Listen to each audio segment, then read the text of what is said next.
What's going on? It's Justeeni here. Today, we are looking at part 4, the final part of my journey through the Zebasi World Championship qualifiers. This is the grand finale, and I'm against Arvis. We've both fought tooth and nail to get here. Absolutely crazy stuff, but we meet in the grand finals. And let's just get right into things. Small lakes, best of 3. And the spawn looks pretty interesting, one might say. I go for a slow expansion. I know my second city is here, but I'm going for this lighthouse first. And what do I do here? Construction precap. No farms. I don't care. I'm just gonna burn. I'm going all in on the greed because I figured this was going to happen. I am completely laked. Not only am I laked, but I only have one city with water access. So what do I do here? Well, I see my market spots. I see the opponent. And I decide, let's get hunting first. And then we'll go for a trade. I just want to harvest the animals and develop a little bit that way. But I have my market spots planned. You can already see it, right? Windmill here. Windmill here. And that's going to be a level 4. And this will be a level 2 because I'm going to have a market here, both level 6. Capital, there's a beautiful windmill here, and a market. Boom, shakalaka. Level 17 level 17 total with markets. Yeah, 17 star per turn off markets with 3 cities. I can manage with that. Doesn't matter if I only have 3 cities and the opponent has the rest of the map. I'm fine. Spark of Fortune here for some nice quick development. Opponent's advancing with these warriors. But I'm okay with this. I actually let them siege. I could have made a warrior. Why do I not make a warrior? Because I'm greedy and I really want trade. If the opponent doesn't siege me, I actually have exactly enough to get trade. But if they siege me, I figured this probably could have happened, but I knew that they would have to spend a lot to do it. So I was actually fine with it. I lose 5 stars, but they lose a rider and some star per turn themselves. I just get my markets a turn later. But they're both beautiful markets at level 3 and soon to be level 6. And I actually managed to get this village. And you're going to find this is going to be a really interesting setup here. So I continue to develop my markets. I upgrade this city, get the border growth. It's a pretty nice border growth. I get to explore, finally see what's going on, and wait, there's a village? And a village there, wait. Are we both laked? I'm separated by a body of water from the center of the map, and they are too. And they most definitely rush trade, because otherwise they'd already be in the center. We both rushed trade. We both have a ton of markets.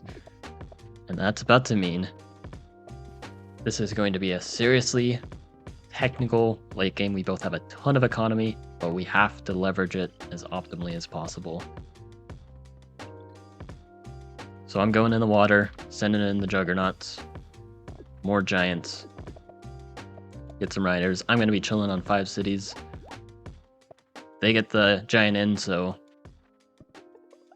it's going to be a nice looking situation for both of us. And you can see all these border growths, they definitely have good markets. I get the city capture, connect, and I get some more vision with this explorer. And sure enough, it is a 5-on-5. We are perfectly even in cities. Can I get some more vision? I don't see their markets, but I know that they're there. They start throwing their juggernauts in the water.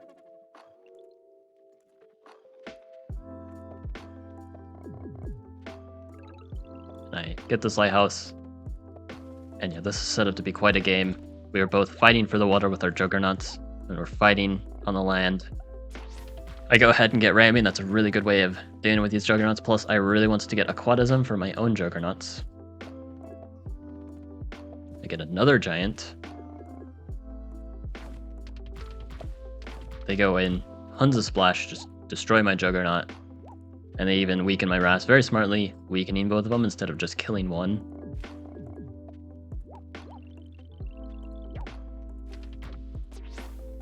Now I'm able to take out one of their juggernauts in return, and I take out the raft instead. I wanted to get vision on the city and take out a raft. Damaging the juggernaut would also be nice, but I think it's more valuable to do this. It's very annoying for them. They have to send their juggernaut back or something like that, or I guess they can splash. You go navigation, because I have some good bomber spots. Things are starting to get a little scary here. They've got some good juggernauts in there, actually able to hit this.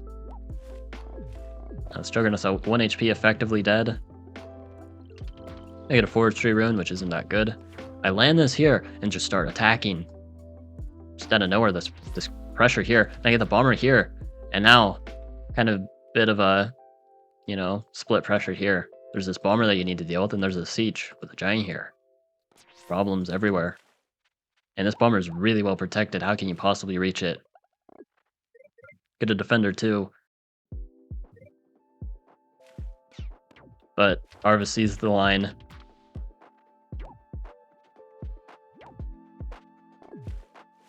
Gets a rammer. Gets a scout. Gets another scout. And he's able to kill this giant. Throw this in, take out the bomber, and this looks bad now. Wait. I just overextended. And now I'm weak. Or am I? Also, the siege. Why didn't he siege with the giant? Well, he didn't siege with the giant because I was threatening some possible Houdinis. I don't actually have a Houdini though, and this is super annoying to unsiege, but I was pretending I had the Houdini, and it worked. This would have been a really tough position to defend if the giant did siege. But now actually, his giants are the ones that are overextended. This juggernaut blocks the way. These juggernauts cannot escape anymore. Yes, my bomber goes, but 3 juggernauts go with it. And I decide to get the wall. Wall defender, you're now no longer sieging this at all. And yeah, I'm not stuck with the juggernauts are stuck with me. Oh my goodness. They're dead. That's it. You can take out the bomber on your way out. But yep, I'm gonna get a ton of value just smacking away at these juggernauts. They get the giant push here. But the giant's still alive, it can still do things. They go for the siege, which is really costly. I think this was just a blunder. Even though it's with the vet warrior, it's just too costly. So I'm just able to unsiege just fine. And it's all about the naval, especially since I got a city wall. They are not attacking through here. Defenders with city walls are very tough to break through. But I'm just now getting some serious naval dominance because they lost their big advantage, which was all those juggernauts. I get a border growth here. And they're again continuing to try and attack. They get defenders now a little bit later. I get a really good bomber. I can now take out this juggernaut. And I have beautiful naval control here. Now I'm even setting up markets again. You really need to set up all that value in the long term because I'm spending all my stars. I need more economy. Naval control is not cheap. So I'm still trying to get all the developments I possibly can. But this position looks good. I'm up a lot of units economy-wise. I'm starting to gain an advantage, but they're also fighting their hardest here. But this naval control that I got because I took out this juggernaut is now going to prove to be very advantageous. Now get into giant. Unless Arvis can deal with all these units, potential bombers, all these rammers, then it's just lights out, at least for game 1. I'll be starting the set off strong. Get some nice hits there.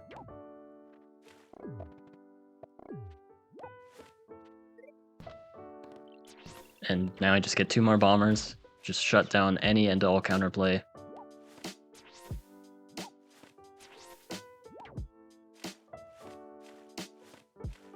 And yeah, just hitting the rafts, denying any and all counterplay, smacking the giant.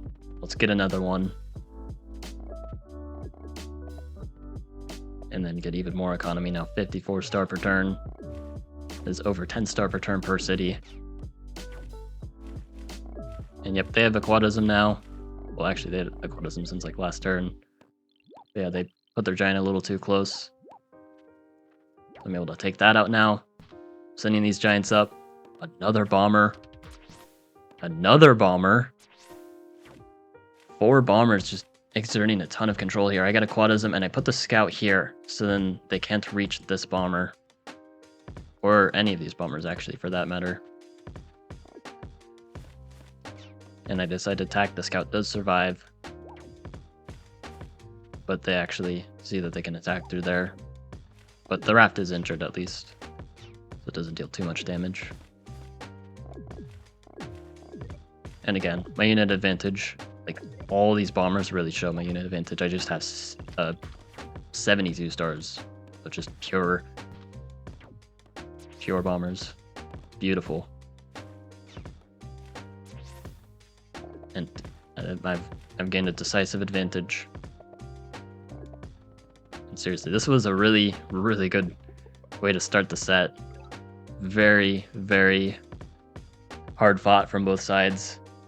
But now, on to the next game. Game point. If I win, I qualify. So I'll go ahead and cut to that. Alright, so this game possibly stands between me and qualifying for the World Championship with Zebasi. If I lose this game, on to game 3 and who knows what will happen. Both of us have been playing Polytopia for 8 hours at this point. We're both exhausted. And we still have to continue. We have to fight, prove who's the champion, so let's just get right into things. So now I see a ruin, and I decide this is a good time to switch things up. No construction opening. Construction would be good, but I want to get the ruin. And I figure if I get something good from the ruin, I can get a good amount of momentum. Get an explorer from the ruin, so not very good. But I have a lot of cities. Really good city access. This is what I like to see. I also see the opponent. But okay, that's a little annoying. They have a lot of riders. That's kind of scary. But I can get a nice road play here. Take out this full HP rider, not the 8 HP one because, you know, it's 8 HP. It's not as valuable. But they're able to attack. They siege with the warrior. Not much I can do about that. That was pop capped. I capture this city, but the city is pretty bad.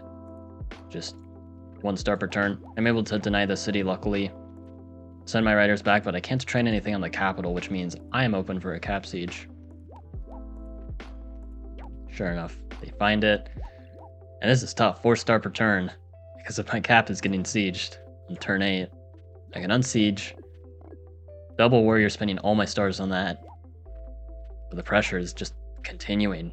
Now they're taking the city and I can't do anything about that. I go for these upgrades. I need economy now. Get the rider warrior, so then I can be prepared to counterattack when they capture this. They have the riders though on defense. There's not anything I can do. I see them retreat the rider here. It looks like I can reach with a 7 HP rider, but I actually can't because this warrior is in the way. I can't take the village, kill the warrior, and go for this because this warrior is too far away. I effectively only have 4 units, and I would need 5 to hit that rider in addition to doing the things I want to do. But I'm okay with this. Because I'm going to take this with the vet rider. So I am taking this city. They pop an explorer off. They hit this and then retreat into the fog, taking the lighthouse. And things are looking nice. If I can stabilize here, I get fishing. That's pretty good. If I can connect, get fish there, and upgrade this. I can get Grand Bazaar if I just take the city. I get this siege here. Things are looking quite lovely. There's nothing that could possibly go wrong here, right? There's a giant, but again, if I get like my monuments and stuff, I should be good. Oh. Oh my goodness, they got a vet sword ruin in the corner. I was trying to get at the rider and get the lighthouse at the same time, but no. Oh, that's gonna be so annoying. Well, I can get an explorer here, see what's going on, and it looks like Harvest is laked here. Only 3 cities, so I just need to bunker down and hold on. you guys know that even 3 cities is enough cities to be scary, especially in these Zebasi matchups where it's really easy to just get a ton of giants going. And the sword is going to be a real big problem because it's just another area that I have to worry about. And a vet rider siege, oh my goodness, this is really annoying. But another question is, yeah, where is he attacking and can I defend it? I get this lighthouse, that's pretty nice. And I harvest the fish here, which is actually maybe a little bit of a mistake.